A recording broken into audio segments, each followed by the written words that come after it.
جا کر کہہ دو زریاب خان ان سے ضرور ملاقات کریں گے۔ زریاب خان نے حامی بھرتے ہوئے کہا، لیکن ان کے لہجے میں معنی خیزی واضح تھی۔ ان کی مکروہ سوچ اس ملاقات میں اپنا مفاد ڈھونڈ چکے تھے، ورنہ زریاب خان کی عقل انہیں کہاں اجازت دیتی تھی کہ ان حالات میں ہیثم خان سے ملاقات کریں۔ اور ایک بات یاد رکھنا، اگر یہ بات میرے اور تمہارے درمیان سے کسی تیسرے میں گئی تو تمہاری خیر نہیں ہوگی حکیم اللہ، انہوں نے تنبیہ کرتے ہوئے کہا۔ اور حکیم اللہ جانتا تھا اگر اس نے زریاب خان کا حکم نہ مانا تو وہ اس کا کیا اشر کریں گے۔ وہ سر جھکائے زریاب خان کے حکم کی پیروی کرتے ہوئے حویلی سے نکلتا چلا گیا، اور بیر کھڑے ہیثم کے اس مخصوص آدمی کو زریاب خان کے دوپہر میں آنے کی خبر دی تھی۔ ہلکے لیمن کاٹن کے اسکارف کے حالے میں اس کا چہرہ کھلا کھلا سا لگ رہا تھا۔ ابھی وہ یونیورسٹی میں داخل ہی ہوئی تھی کہ اشل نہ جانے کہاں سے ٹپک آئی تھی۔ ہائے، ہاؤ آر یو عائشہ؟ اشل نے ہاتھ بڑھاتے ہوئے کہا، الحمدللہ میں ٹھیک ہوں، تم کیسی ہو؟ عائشہ نے فارملی انداز میں جواب دیتے ہوئے کہا۔ نہ جانے ایسا کیا تھا جو اسے کبھی اشل سے فرینک ہونے نہیں دیتا تھا۔ ہاں میں بھی ٹھیک ہوں، تمہارے لیے ایک گڈ نیوز ہے عائشہ، اشل نے پرجوش لہجے میں کہا۔ Good news? عائشہ نے نہ سمجھی سے اس کی طرف دیکھا تھا۔ ہاں گڈ نیوز، جو لاسٹ ٹائم سر خضر نے ہمارے پیپرز لیے تھے اس میں تمہارے سب سے زیادہ نمبر آئے ہیں اور تم کلاس کی ٹاپ گرل ہو۔ میں نے ابھی وہاں نوٹس بورڈ پر دیکھا ہے۔ اس نے نوٹس بورڈ کی طرف اشارہ کرتے ہوئے کہا، سچی؟ تم مذاق تو نہیں کر رہی نا؟ اللہ کتنی خوش ہوں میں، آخر میری محنت ضائع نہیں گئی نا؟ عائشہ سے خوشی سنبھالے نہیں سنبھل رہی تھی۔ اس کے چہرے پر کتنے رنگ تھے، لیکن کون جانتا تھا کہ یہ سب رنگ اس کی زندگی سے ختم ہونے والے ہیں۔ ایسے ہی باتیں کرتی وہ دونوں لابی کی جانب بڑھ گئی۔ یہ تھا اسماعیل خان کے خوابوں کا جہاں، جہاں پر بہت سے خواب بستے تھے جو کہ اس میں بسنے والوں نے بسائے تھے۔ محمد اسماعیل خان لاہور کے ایک جانے مانے سیاستدان تھے اور ساتھ ہی ساتھ کچھ ناجائز سرگرمیوں میں بھی ملوث تھے۔ اسماعیل خان کے 3 بیٹے اور 1 بیٹی تھی۔ عزم صدا کا چنچل شوخ اور ہر وقت پٹر پٹر کرنے والا بس اس محل میں ایک ہی شخصیت تھی جس کے سامنے اس کی زبان پر تالا لگ جاتا تھا، اور وہ تھا ہیثم اسماعیل خان۔ اگر یہ کہا جائے کہ وہ اس محل نما شاندار حویلی کا حقیقی بادشاہ ہے تو غلط نہ ہوگا۔ اپنے سب بہن بھائیوں تک پر اس کا دبدبہ تھا، ایک رعب اور خوف قائم رکھا تھا ان سب پر۔ حسین و جمیل وجاہت سے بھرپور شہزادوں سے آن بان رکھنے والا ہیثم خان اپنے باپ سے سخت نفرت کرتا تھا، کیونکہ اس کا ماننا تھا اس کی ماں کے قاتل اسماعیل خان تھے، یعنی اس کے والد۔ اس نے اپنی آنکھوں سے اپنی ماں کو رات کے اندھیروں میں سسکتے ہوئے دیکھا تھا۔ کتنے ظلم ڈھائے تھے اس نے اس کی ماں پر، وہ کیسے بھول سکتا تھا سب۔ ہیثم کبھی بھی سیاست میں جانے کا خواہش مند نہ تھا، وہ اپنے باپ جیسا نہیں بننا چاہتا تھا، لیکن حالات کی ستم ظریفی اور اسماعیل خان کی اچانک حادثے میں ہونے والی موت نے اسے سیاست میں لا کھڑا کیا تھا۔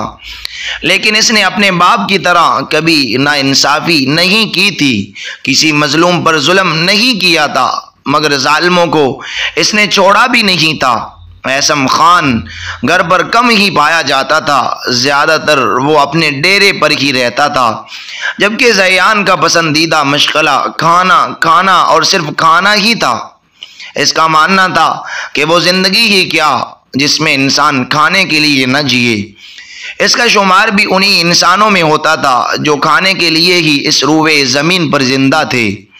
اور اسماعیل خان کی اکلوتی بیٹی اور ان 3 بھائیوں کی ایک ہی بہن تھی، روحاب، جسے سب پیار سے روحی پکارتے تھے۔ گھٹنوں تک آتے بہتے آبشارے کی مانند اس کے سیاہ ریشمی خوبصورت بال جو اس کی خوبصورتی کو دو چاند لگا دیتے تھے، انہیں نور حجاب میں چھپا کر رکھتی تھی۔ سفید دودھ جیسی دودھیا رنگت، مناسب قد و قامت، بڑی بڑی ہیثم جیسی نیلی روشن آنکھیں جو کبھی گھنی اور لمبی سیاہ پلکوں کی اوٹ میں چھپ سی جاتی تھی تو کبھی دیکھنے والے کو مسحور کر دیا کرتی تھی۔ روحی کو نئی نئی ڈشز بنانے کا بہت شوق تھا۔ اب بھی وہ کچن میں اپنی من پسند ڈش بنانے میں مصروف تھی اور عائشہ اس کے ساتھ کھڑی اسے کھانا بناتے ہوئے خاموش کھڑی دیکھ رہی تھی کہ تبھی حازم کچن میں داخل ہوا تھا۔ ایک شیطانی مسکراہٹ برہان کے چہرے پر پھیلی تھی۔ روحی جو ہاتھ دھونے میں مصروف تھی اچانک حازم کی بات پر اچھلی تھی۔ روحی، یہ کیا تمہارا من پسند منچورین تو جل چکا ہے؟ ہاں، حازم فرائی پان کا ڈھکن اٹھا کر یک قدم پیچھے ہوتے ہوئے چلایا تھا۔ کیا؟ روحی جلدی سے منچورین کی جانب متوجہ ہوئی تھی، لیکن منچورین کو صحیح سلامت دیکھ کر اس نے پوری آنکھیں پھیلا کر اسے دیکھا تھا اور ہاتھ میں پکڑا چمچ حازم کی جانب زور سے پھینکا تھا، لیکن حازم چونکہ اس وار کے لیے تیار تھا، وہ جلدی سے پیچھے ہوا تھا اور اب چمچ آنے والی شخصیت کے پاؤں میں پڑا۔ اپنی قسمت پر حیران تھا، گرا بھی تو کس کے قدموں میں؟ ہیثم خان نے غصے سے ایک نظر چمچ کو دیکھ کر دوسری نظر ان دونوں پر ڈالی تھی جو اسے دیکھ کر شرافت کا مجسمہ بنے کھڑے تھے۔ وہ ان کو نظر انداز کرتا سامنے کھڑی عائشہ سے مخاطب ہوا تھا۔ عائشہ گل، آج ہم نے آپ کے چاچا کو حویلی میں طلب کیا تھا اور اب وہ مردان خانے میں آپ کا انتظار فرما رہے ہیں، تو بہتر ہوگا کہ آپ مردان خانے میں تشریف فرما ہوں۔ ہیثم خان نے غصے کو ضبط کرتے ہوئے کرخت لہجے میں کہا۔ اس کے جواب میں عائشہ نے خوف بری نظروں سے ہیثم کی جانب دیکھا تھا۔ اس کی آنکھوں میں موجود خوف کی وجہ ہیثم بخوبی جانتا تھا۔ وہ جانتا تھا کہ ایک عورت کی عزت کانچ سے بھی زیادہ نازک ہوتی ہے اور زریاب خان جیسا غیرت کے نام پر جذبات کا قتل کرنے والا انسان اسے کبھی قبول نہیں کرے گا۔ یہ بات عائشہ اچھے سے جانتی تھی۔ وہ اس کا قتل تو کر سکتے تھے لیکن اسے کبھی قبول نہیں کریں گے۔ ہیثم اسے ساکت کھڑے دیکھ کر آگے بڑھا تھا اور اس کا ہاتھ تھامے اس کو لے کر مردان خانے کی جانب چل پڑا۔ جیسے ہی وہ اندر داخل ہوا، زریاب خان جو اس قیمتی صوفے پر پوری ٹھاٹھ سے برجمان تھے، عائشہ کو ہیثم کے ساتھ اندر داخل ہوتے دیکھ کر اپنی مونچھوں کو تاؤ دیتے اپنی نشست سے پورے جوش سے اٹھے تھے اور طیش میں آگے بڑھے تھے۔ ان کا ہاتھ پوری قوت سے اٹھا تھا۔ اس سے پہلے کہ وہ عائشہ کے چہرے پر نشان چھوڑتا، ہیثم خان نے سختی سے ان کا ہاتھ تھاما تھا۔ نہیں زریاب خان، ایسی غلطی بھی نہ کرنا ہمارے سامنے۔ ہیثم خان سب کچھ برداشت کر سکتا ہے لیکن ایک عورت پر اٹھنے والا ہاتھ توڑ تو سکتا ہے لیکن برداشت نہیں کر سکتا۔ ہیثم نے زور سے زریاب خان کا ہاتھ جھٹکتے ہوئے اپنی گرجدار آواز میں کہا تھا، اور اس کی بات سنے بغیر تم کیسے اسے سزا سنا سکتے ہو؟ بہتر ہوگا زریاب خان کہ آرام سے اس معاملے کو بیٹھ کر ختم کیا جائے۔ ہیثم بولتے ہوئے اپنی مخصوص نشست پر برجمان ہوا تھا تو مجبوراً زریاب خان کو نشست سنبھالنی پڑی، جبکہ عائشہ گل کونے میں کھڑی کسی تماشائی کی طرح اپنی زندگی کا تماشا دیکھ رہی تھی۔ کیسے وہ دونوں شخصیات اس کی زندگی کا فیصلہ کرنے میں مصروف تھی۔ ایک اس کی جان لینے پر تلا ہوا تھا تو دوسرا اس کا محافظ بن کر اس کے لیے جنگ لڑ رہا تھا۔ ہوش تو اسے تب آیا تھا جب ہیثم خان نے اس سے نکاح کا فیصلہ سنا دیا تھا۔ کیسے اس سے بغیر پوچھے اس کی ذات کا فیصلہ کر دیا گیا تھا؟ کیا وہ اتنی بے مول ہو گئی تھی؟ کس گناہ کی سزا سنائی گئی تھی اسے؟ ہیثم نکاح کا فیصلہ کرتا اس کا ہاتھ تھام کر غصے کی حالت میں مردان خانے سے نکلا تھا۔ عائشہ کے ہاتھ پر اس کی مضبوط گرفت اس کے غصے کی شدت کا پتہ دے رہی تھی۔ اس کا ہاتھ تھامے وہ سیدھا روحی کے کمرے میں آیا تھا آج شام ہم عائشہ گل سے نکاح کریں گے، کوئی اعتراض ہے؟ حازم اور زیان بھی اس وقت روحی کے ہی کمرے میں موجود تھے۔ ایثم نے تینوں کی جانب سوالیہ نظروں سے دیکھتے ہوئے کہا، جبکہ چہرہ غصے کی شدت سے سرخ ہو چکا تھا۔ یہ خبر سن کر تینوں نے ایک دوسرے کو شاکی نظروں سے دیکھا تھا کہ ایک دفعہ پھر کمرے میں ایثم کی آواز گرجی تھی، اگر تم میں سے کسی کو اعتراض ہوگا تب بھی ہم عائشہ گل سے نکاح کریں گے، تو بہتر ہوگا کہ نکاح کی تیاری کی جائے، اور روحی عائشہ کو تیار کرنا تمہارا کام ہے، اور کہیں بھی کوئی بھی کمی نہیں رہنی چاہیے۔ اتنا کہہ کر ایثم بغیر ان کا جواب سنے لمبے لمبے ڈگ برتا وہاں سے نکلتا چلا گیا، اور وہ تینوں اب آنکھوں میں حیرانی لیے اس مورت کی جانب متوجہ ہوئے تھے جو ساکت کھڑی سب ہوتا ہوا دیکھ رہی تھی۔ وہ سمجھ نہیں پا رہی تھی کہ وہ قسمت کی اس ستم ظریفی پر جشن منائے یا اپنی ذات کے بے مول ہونے پر ماتم کرے۔ ناظرین، یہ ناول ابھی تک جاری ہے، اب نیکسٹ ایپیسوڈ میں دیکھیں گے کہ آیا یہ نکاح اور شادی کی رسم پوری ہو بھی سکے گی یا نہیں، یا نکاح اور شادی کی رسم سے پہلے ہی زریاب علی خان ایثم اور عائشہ کو قتل کروا دے گا، یا یہ شادی پایا تکمیل تک پہنچ جائے گی۔ یہ سب دیکھنے کے لیے آپ کو ویٹ کرنا پڑے گا ہمارے نیکسٹ ایپیسوڈ کا۔ آئی ہوپ، میں امید کرتا ہوں کہ آپ کو یہ ناول بہت زیادہ پسند آیا ہوگا۔ اگر آپ یہ چاہتے ہیں کہ نیکسٹ ایپیسوڈ جلد از جلد اپلوڈ کیا جائے تو پلیز ہمارے چینل کو سبسکرائب کیجئے اور ہماری ویڈیو کو لائک اور شیئر کیجئے، اور کمنٹس باکس میں اپنی رائے کا اظہار ضرور کیجئے گا۔ اب ہمیں اجازت دیجئے گا، نیکسٹ ایپیسوڈ تک اللہ حافظ۔